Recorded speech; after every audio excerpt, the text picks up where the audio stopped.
6 p.m. in Bagante, that is in Ndé Division, West Region of Cameroon. Same time right here in Akwa Douala. Good evening, ladies and gentlemen. Thank you so much for joining me on this edition of the 6 p.m. primetime newscast on Equinoxe television. First, our major stories. November 4th, 1982, Amadou Ahidjo steps down as president while appointing current president Paul Biya. First-hand witnesses and observers of the 1982 political transition in Cameroon say the announced resignation of President Amadou Ahidjo sent a wave of strange feelings and mixed reactions across Cameroon.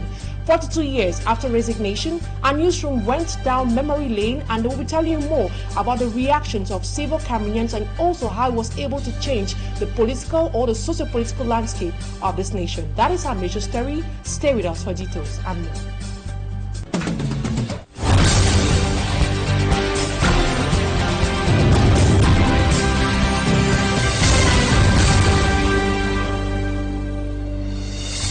Thank you so much for choosing Equinoxe Television. For presentation, I am Immaculate Fogwe. First-hand witnesses and observers of the 1982 political transition in Cameroon say the announced resignation of President Amadou Ahidjo sent a wave of strange feelings and mixed reactions across Cameroon. A former staff at the Presidency of the Republic reveals how the atmosphere at the presidential palace was before the announcement was made public. He explains how a team was formed to persuade President Amadou Ahidjo not to resign. Fomi Armstrong Sanda takes us back memory lane. Pierre Mekungang Wamba was an office cleaner in the office of the then president of the Republic of Cameroon, Ahmadou Babaktoura Ahidjo. He was on duty on Saturday, November the 4th, 1982, when Ahidjo took Cameroonians by storm, announcing his resignation as president of the Republic. Au fait, le président rentra d'un voyage en France à 16 heures. Pierre says Ahidjo just returned from France on this day and assembled every worker at the presidency to reveal his intention to resign. Qu'on fasse venir les membres du bureau politique de l'UNC. While they were all gathered, Ahidjo told them that he will be announcing his resignation to Cameroonians in the next hours. In reaction, the personnel of the presidency, headed by the then Prime Minister Paul Biya, disapproved and persuaded him against the decision to no avail. Wamba Pierre revealed. Mais de plutôt se reposer et pendant que eux ils continuent à travailler. He says Ahidjo then proceeded to type his speech, which was announced on the 5 p.m. radio news same day, to the surprise of many Cameroonians and others who saw it coming. Many Cameroonians were surprised, but we in the UPC, we are not surprised. When Mitterrand get in power in May 1981, bilateral cooperation between Cameroon and France is not good. Mitterrand don't want Ahidjo to continue because France has taken Paul Biya since 1975 in the UNC Congress here in Rolla. Mombok Bengan said the atmosphere was also characterized by reactions motivated by the curiosity over the announced constitutional successor, Prime Minister Paul Biya. Some of them took that it will be a war in Cameroon. Paul Biya, we don't know him, but we know President Ahidjo. What's wrong with Ahidjo? Curiosity and unanswered questions at the time, which have found answers over time. Though Ahmadou Ahidjo justified his decision to step down on falling health, observers and political commentators maintain that much was left unsaid, considering the event that characterized the before, during, and after his resignation. Fomi Armstrong Sanda reporting there. In the same vein, critics have been calling on President Paul Biya and other government officials to step down for failing their duties, but these calls have been fruitless. Asked in a TV program if he considers resigning, the Deputy Minister of Justice, Jean de Dieu Momo, asked the journalist if he, the minister, is mad. This shows how the culture of resignation is far away from civil Cameroonians. Babila Jonathan with more details on this. Cameroon and the rest of the African continent, it is rare to see a public office holder resign even after the end of a legally binding term of office. Allegations of unproductivity and failure to meet governmental objectives do not move many public servants as seen in some Western nations. Some indicted in corruption and embezzlement scandals, even by state institutions like the Supreme State Audit, maintain their grip on power. Calls for the resignation of some state officials from the top to the bottom have been fruitless. However, after the resignation of Cameroon's first president, Amadou Ahidjo, November 4, 1982, a few state officials have resigned. On the 27th of August 1992, Gaga Aman Aji, then Minister of Civil Service and Administrative Reform and State Higher Control, stepped down and joined the opposition by creating his own party, the Alliance for Democracy and Development, ADD. 19 years later, another government member, Professor Maurice Kamto, followed his example. The then Deputy of Justice Minister Amadou Ali, Professor Kamto, resigned November 30, 2011. In his resignation letter to the President of the Republic, he said, I quote, "I plan to continue in another manner to bring my modest contribution to the demanding but inspiring task of building the future of our beloved and beautiful country, Cameroon, in peace and adherence to the Republican values and principles." On the 13th of August 2012, he joined the opposition by taking part in the creation of the political party, the Cameroon Renaissance Movement, CRM. By the law governing the function of general manager of state companies in Cameroon, which stipulates that the latter have a maximum of 9 years of service in the same position, Professor Vivian Ondwa-Biwole resigned from the Higher Institute of Public Management, March 8, 2019, after 9 years of service. Out of the public service, former Minister Umaru Sanda resigned from the position of Chairman of the Board of Directors of Coton Sport of Garoua on November 13, 2017. He said the reasons for his resignation were personal. He, however, indicated that when he took over the club, his ambition was to win the African Champions League title with the club, but deep managerial differences between him and some club officials did not allow him to pursue that objective. And now to religion. Some elders of the Presbyterian Church in Cameroon have called on eligible voters to make the right decision in choosing a new moderator of the Presbyterian Church in Cameroon. The elders, who have formed a group known as the Truth House, spoke to the press in Douala. Smaji Kangebe reports on the outcome of that meeting. In just some few weeks to go, the Presbyterian faithfuls in Cameroon will know the new moderator who will take over from Right Reverend Funky Samuel Foba. Ahead of the elections, the battle of who to sit on the chair has gone wayward, with infighting characterizing the succession race. As a result, a press briefing before the elections took place, with Victor Epiengome, Ntoni for Helen, Chief Adakesi, and Dr. Assam George, who formed the Truth House, talking to journalists about the crisis within the PCC. We think that the head is rotten, not rotten because you know they cannot be cleaned, but because they have gone out of the norms of the church to do things that are very unethical, and the congregation that used to look up to them fear them. They fear to talk. Members of the Truth House say they are now in serious prayers for a miracle to happen. We are praying that let a miracle come from heaven so that that particular person could win in this election and be made what we really want in the church, so that the church can improve in its holiness, in its love, in its goodness, so that the body of Christ can continuously work. With the ongoing battle, the members of the Truth House send this message to those eligible to vote the new moderator of the Presbyterian Church in Cameroon. We are saying that the congregations should know some of these things. These are the people who pay the pastor, and they should not be intimidated. Each Christian should be a rebel in the defense of honesty, in the defense of justice, because there is no peace without justice. There cannot be peace in the church without justice. That's why we're saying the pews should take over their church. The elections to vote the new moderator of the PCC comes up on November 18, 2024 at the Synod office in Boya.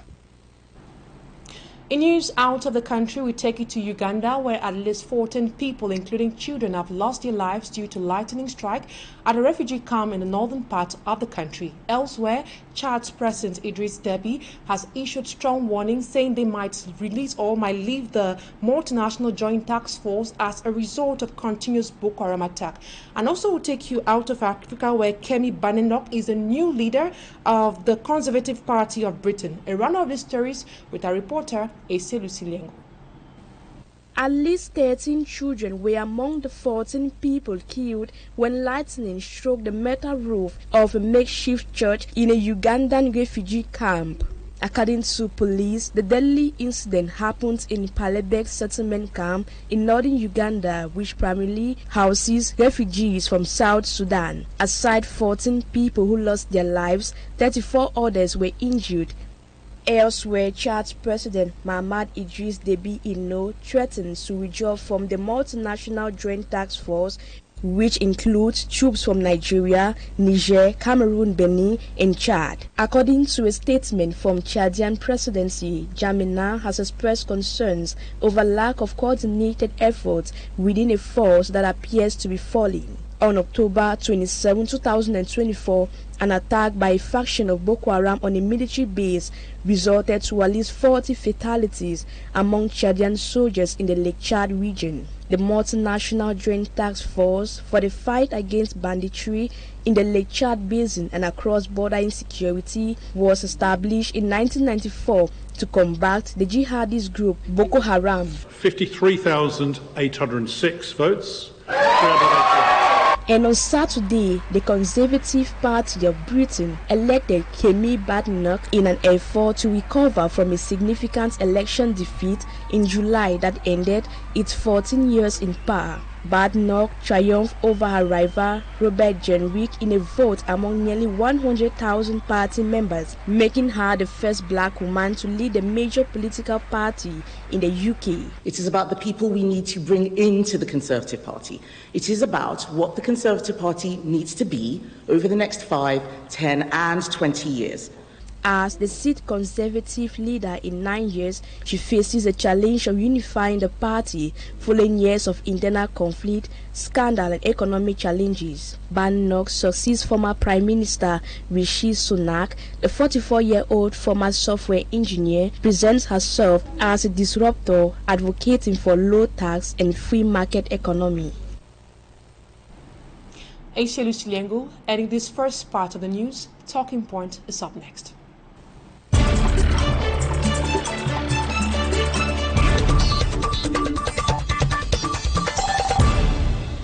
My guest tonight is a historian. He's known as Gilbert Gimdo, and we'll be discussing on the 1982 political transition. Good evening. It's a pleasure to have you on Talking Point tonight. Proud to this day, that is proud to 1982, which is November 1982, did the political landscape in Cameroon show any signs of a possible resignation of the president? Visibly, none, because even if something was cooking on the ground showing that the president will resign, then it did not come to the surface. Reason why the resignation was considered ostensibly and took Cameroonians by surprise. From all corners of the triangle, everybody seemed surprised, and that's how it came. It took everybody aback. Oh. Since a lot of Cameroonians were taken by surprise, how did Cameroonians receive this news on that fateful day? Well, on that day of November 4th, 1982, in the evening when President Amadou Ahidjo declared to Cameroonians that for some reasons, health, he wouldn't continue his functions as President of the Republic, I think the feelings immediately after that was split into two. The Grand North had a feeling that wasn't same like the Grand South. The Grand North, for example, were taken aback, and to them it was a shock down to their bone marrow.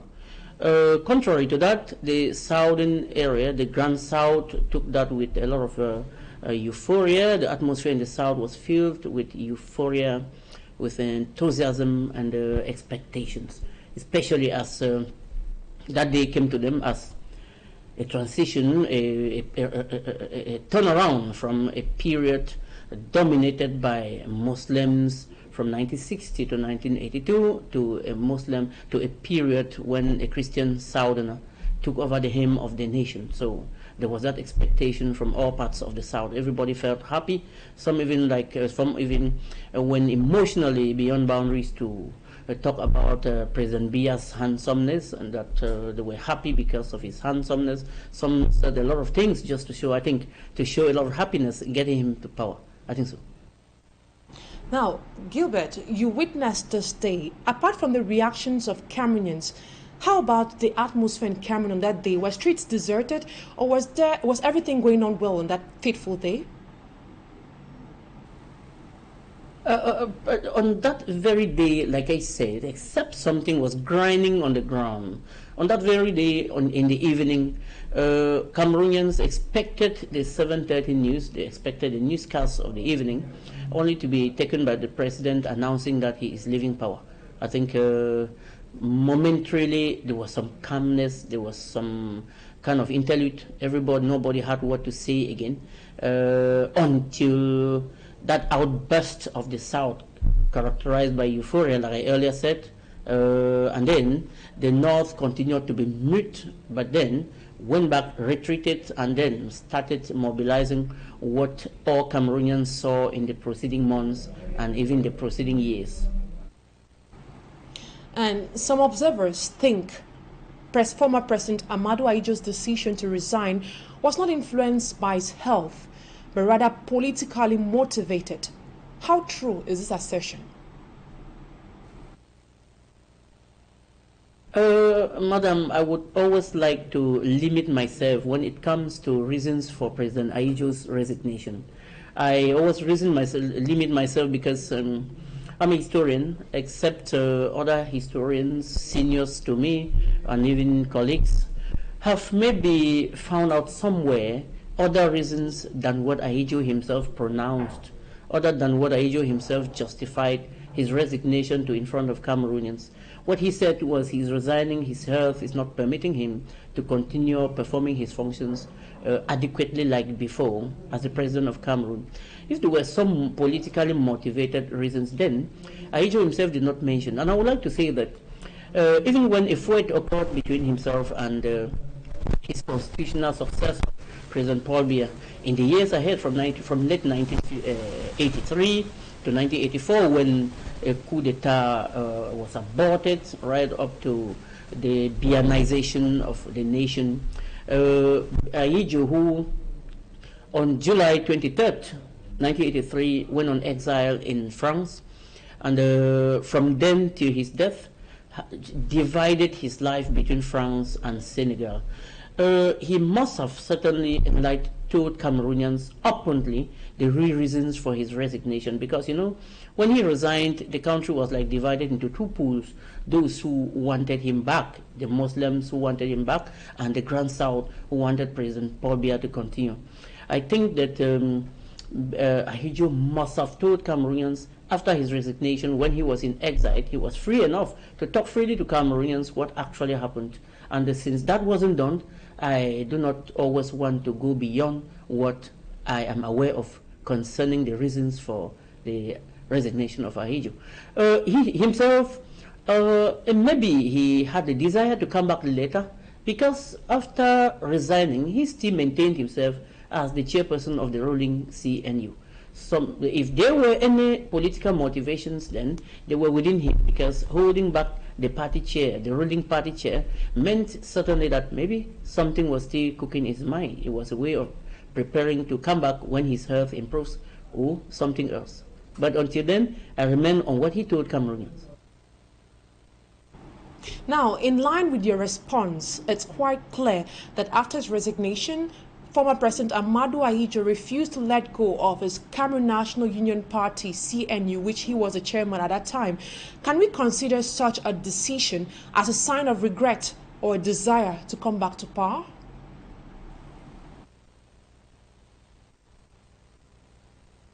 Yeah, you know, the political philosophy of the time, you know, we are talking of the 1980s. Not long from the 1960s when most of Africa south of the Sahara became independent. And the political philosophy of that period, those nationalist leaders who led the various territories to independence, cracked onto power, and very few of them accepted leaving power. For the reasons that Ahidjo, and that is even the reason when Ahidjo resigned, so many people, the political class, the business class, the intelligentsia were very few by then, were very surprised with that kind of decision taken by Ahidjo. His other colleagues in Africa were very surprised with that kind of decision taken by Ahidjo, because to them, power was something that belonged to them for taking their territories into independence. So if Ahidjo held back the power, the presidency of the ruling CNU, for motives that he may be preparing to come back, it comes back to that framework of power loving. Power loving because the fight I earlier mentioned that developed between him and President Biya came simply from the fact that he did not only retain the chairmanship of the CNU, but he decided to be the one, as chairman of the ruling party, to define the policies of the nation, so that the president of the country simply executes or implements something that President Biya himself, who had taken power and wanted to experience all the corners of power, could not accept to be instructed again. In terms of state protocol, he was number one, and he could not accept that as number one he is instructed again. That is where the problems began from. And as signs of regret for President Ahidjo, it's up to him, because I don't think that somebody resigns and continues as party chair at that very moment means that he is regretting anything, except the fact that his northern Muslims actually expressed a lot of anger and dissatisfaction for his resignation, which might have made him to think that let him try to satisfy them by engulfing back some parts of power through the ruling CNU. I think so. Now, we have seen several African sit-tight presidents, even while on the wheelchairs, stepping down is not even an option for them. Can the decision of Ahidjo be considered as weak, or should we rather applaud him for such a decision? It was, in the first place, applaudable, and I think I want to limit only at the level of applauses to Ahidjo. No matter how far Ahidjo loved power, I think the courage he summoned to resign. No matter who told him what, just like you have compared with other presidents in Africa who are even on wheelchairs, some are in debt, unable to move, but they are still ruling and signing decrees. Ahidjo was still upright, moving, and could still move around Cameroon like he was doing, decided to give up the chair for any reason that could be hidden or the reason he himself brought out. I think that it was a courageous move that was worth applauding, and whatever intention he had to come back later, that first move was worthy of applause, because it was important that some other person takes up the battle of command, takes off the mantle of command, and then Cameroonians experience some other hands. It was plausible. Now, in today's contemporary Cameroon, we have people considered as being sit-tight in various positions. As we saw in the reports done by Babila Jonathan, we saw the case of Jean de Dieu Momo, who was being questioned by journalists and was being asked if he was going to resign following a scandal, but he quietly asked the journalist, "Am I mad?" What explains the fact that a lot of these people want to stay at their position despite what happens? Well, being sit-tight in various positions, it's not only, in the context of Cameroon, it's not only the president, though those others who are sit-tight are sitting there because the president keeps them sitting there. The president who appoints has the right to get them eliminated anytime he wants, even those that are appointed. If they do not work well, the president has the right to call for parliament to oust them. They are constitutional means. In Africa, in the African context, You know, the notion of power in Africa is different from the notion of power in the Western world, and other parts of the world, not only in the Western world, in other parts of the world. Africa has its own notion of power. Sub-Saharan Africa particularly has its own notion of power that is quite different, characterized by, like I said, a lot of material acquisition, using power as a way to acquire material, using power as a way to uplift tribal groups to influence, using power as a way to showcase authority, using power as a way to create links, using power as a way to block people and do all sorts of things. Those are some of the characteristics of sub-Saharan African politics. And that's exactly why post-independence Africa in many countries has witnessed military takeovers, because when civilians come to power, the first thing they do is that they upgrade their tribal groups, they upgrade themselves and do all sorts of things, that political decisions that tend to benefit only some few. They create what is called a class society, a caste, and then demarcate themselves or distinguish themselves from the poor masses. They use political statements, political speeches to keep the masses where they are, and then continue being where they are, or continue being in that affluent position. Remaining there is a political method they have adopted since independence. Some of them remain there because they have the means to render the populace or the masses gullible to always accepting what they say. Some remain there because their leaders are keeping there. Some remain there because they are clearing the ground favorable for those who are willing to keep them there, so that the dispensation remains. That's the reason. Otherwise, through elections, when elections are held, things are supposed to change, but that is not how it happens in Cameroon, and I think in African countries. Thank you so much, Gilbert Gimdo, for accepting my invitation. Yeah, thank you. I'm glad to be here. I'm glad to share this rich information. I'm glad to tell the viewers good evening. See you next time. That's it for this edition of the 6 p.m. primetime newscast on Equinoxe Television. Thank you, ladies and gentlemen, for always choosing Equinoxe Television. Coming up next in some few minutes is Equinoxe with Serge Alain Otu. Stay with us for more interesting programs on Equinoxe Television. Bye-bye for now.